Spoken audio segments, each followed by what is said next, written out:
अगली बड़ी खबर का रुख कर लेते हैं। इस वक्त की सबसे बड़ी खबर आ रही है, कांग्रेस ने केंद्र सरकार पर बड़ा हमला बोला है। कांग्रेस ने बड़ा आरोप लगाया है, कांग्रेस के खाते फ्रीज करने का आरोप है। कांग्रेस पार्टी ने आरोप लगाया है कि सरकार पर कि खाते फ्रीज हुए हैं, यूथ कांग्रेस के खाते फ्रीज कर दिए गए हैं। ये इस वक्त की बड़ी खबर, ये बड़ा आरोप यूथ कांग्रेस की तरफ से लगाया गया है। आइए सुनते हैं क्या कुछ कह रहे हैं। ये बड़े शर्म की बात है। हम लोग ये मांग करते हैं कि अगर अकाउंट फ्रीज होने चाहिए तो जो अनकॉन्स्टिट्यूशनल कॉर्पोरेट बॉन्ड्स जो बीजेपी ने अपने खाते में डाले हुए हैं वो बीजेपी के अकाउंट सील होने चाहिए, वो फ्रीज होने चाहिए, जिसके बारे में सुप्रीम कोर्ट ने कहा है कि ये अनकॉन्स्टिट्यूशनल है। जो हमारा कांग्रेस का जो पैसा है, ये सारा पैसा तो हमारे कार्यकर्ताओं ने ऑनलाइन डोनेशन से, क्राउड फंडिंग के माध्यम से, यूथ कांग्रेस ने अपना पैसा सारा का सारा, ये जो अभी जो उनका हुआ है पैसा जो उनका इकट्ठा होता है, आप सब लोग जानते हो, मेंबरशिप ड्राइव से वो पैसा इकट्ठा करते हैं। तो जो क्राउड फंडिंग से जो पैसा इकट्ठा हुआ है, जो ऑनलाइन ड्राइव से हम लोग कर रहे हैं, और जो यूथ कांग्रेस मेंबरशिप ड्राइव से जो पैसा इकट्ठा कर रही है, उसको इनकम टैक्स और बीजेपी की सरकार किस तरीके से सील कर सकती है, ये बड़े दुख की बात है, चिंता का विषय है। हम लोग अक्सर यहां से कहते हैं कि डेमोक्रेसी हमारे देश के ऊपर उसमें बेड़ियां लग गई हैं।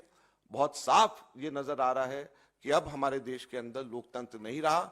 ऐसा लगता है कि केवल वन पार्टी सिस्टम हमारे देश के अंदर लाने का ये प्रयास है, और बाकी सारी पार्टीज के अकाउंट्स अगर सीज होंगे, प्रमुख मेन ऑपोजिशन पार्टी का अकाउंट अगर फ्रीज करा जाएगा, सीज होगा, तो इससे ज्यादा लोकतंत्र के लिए चिंता की बात नहीं है। हम लोगों ने इनकम टैक्स एपेलेट ट्रिब्यूनल में परसों ही अर्जी लगाई है, और अभी जब मैं आप लोगों के सामने बोल रहा हूं तो इनकम टैक्स एपेलेट ट्रिब्यूनल के पास में हमारी अर्जी पे सुनवाई हो रही है, और ये हम उम्मीद करते हैं कि हमारे देश की जुडिशरी इस लोकतंत्र की रक्षा करेगी।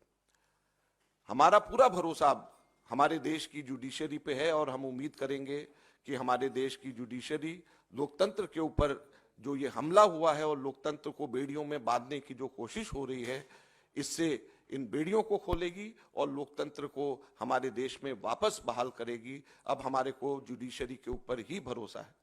कांग्रेस पार्टी आगे आने वाले दिनों में सड़क पर उतर करके लोकतंत्र की रक्षा करने के लिए लड़ाई लड़ेगी। मैं आज ही अभी यहां से निकल करके राहुल गांधी जी से मिलने के लिए जा रहा हूं, उनको मैं पूरा ब्रीफ करूंगा, और मैं उम्मीद करूंगा कि आप सब लोगों का, मीडिया का खास तौर के ऊपर इसमें सहयोग हमारे को मिले, और आप जनता तक के सही बात बताएं, जुडिशरी हमारी रक्षा करे और कांग्रेस पार्टी सड़क के ऊपर उतर करके इस लड़ाई को लड़ेगी।